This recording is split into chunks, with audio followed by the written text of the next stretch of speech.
इससे पहले कि हम इंटीफाडास में बढ़ें या फिर इंटीफाडास को डिस्कस करें, हमें 1980s और 1990s का पॉलिटिकल क्लाइमेट को समझना होगा जो कि उस समय मिडिल ईस्ट में एग्जिस्ट करता था।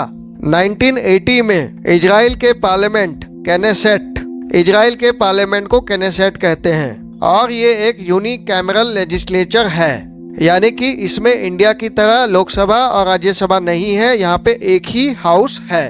हाँ तो दोस्तों, इजराइल के पार्लियामेंट ने एक लॉ पास किया जिसका नाम था जेरूसलम लॉ, और इस लॉ के अकॉर्डिंग इन्होंने यूनिफाइड जेरूसलम को इजराइल का कैपिटल डिक्लेयर कर दिया, यानी कि अरब के लोगों को बिना पूछे, यानी कि ये एक्शन यूनिलैटरली हुआ था। बाद में ये मैटर यूनाइटेड नेशंस में जाता है, जहाँ पे कि यूनाइटेड नेशन सिक्योरिटी काउंसिल में एक रेजोल्यूशन पास होता है जिसका नंबर होता है 478।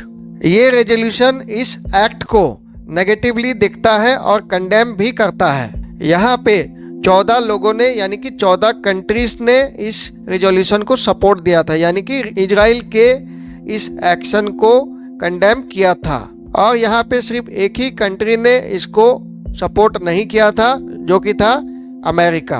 क्योंकि दुनिया ने इसको सपोर्ट नहीं किया था, इसीलिए इसका कोई पॉलिटिकल इम्प्लीकेशन नहीं होता है। बट ये जानने की बात है कि 1980s में ऐसा भी हुआ था। फिर दोस्तों, जब 1990s आता है, उस समय दुनिया काफी बदल चुका होता है और इंटरनेशनल एफर्ट्स जो है लगाते हैं बहुत सारे कंट्रीज, क्योंकि दुनिया ने देखा था कि इजराइल और इजिप्ट ने मिलके 1979 में कैसे एक पीस ट्रीटी को एग्जीक्यूट किया था। इसी उम्मीद में सब कहते हैं कि चलो इस मैटर को सॉल्व कर देते हैं हमेशा के लिए, जिसकी वजह से बाद में एक ओस्लो अकॉर्ड्स होता है 1993 में, और इस अकॉर्ड के अकॉर्डिंग पीएलओ को परमिशन दे दिया जाता है कि वो ट्यूनीशिया से वापस अपना हेडक्वार्टर को रीलोकेट कर सकते हैं।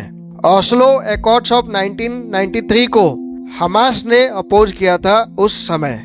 हमास के अलावा अन्य इस्लामिक एलिमेंट ने भी इसको अपोज किया था, बट ओस्लो अकॉर्ड्स जो है वो सक्सेस की तरफ बढ़ रहा था धीरे धीरे। इस बीच क्या होता है कि इजराइल में रहने वाले लोग खुश नहीं रहते हैं जो डेवलपमेंट होते रहता है। इसीलिए इजराइल के एक फार राइट नेशनलिस्ट ने इजरायली प्राइम मिनिस्टर इत्साक राबिन को असैसिनेट कर दिया।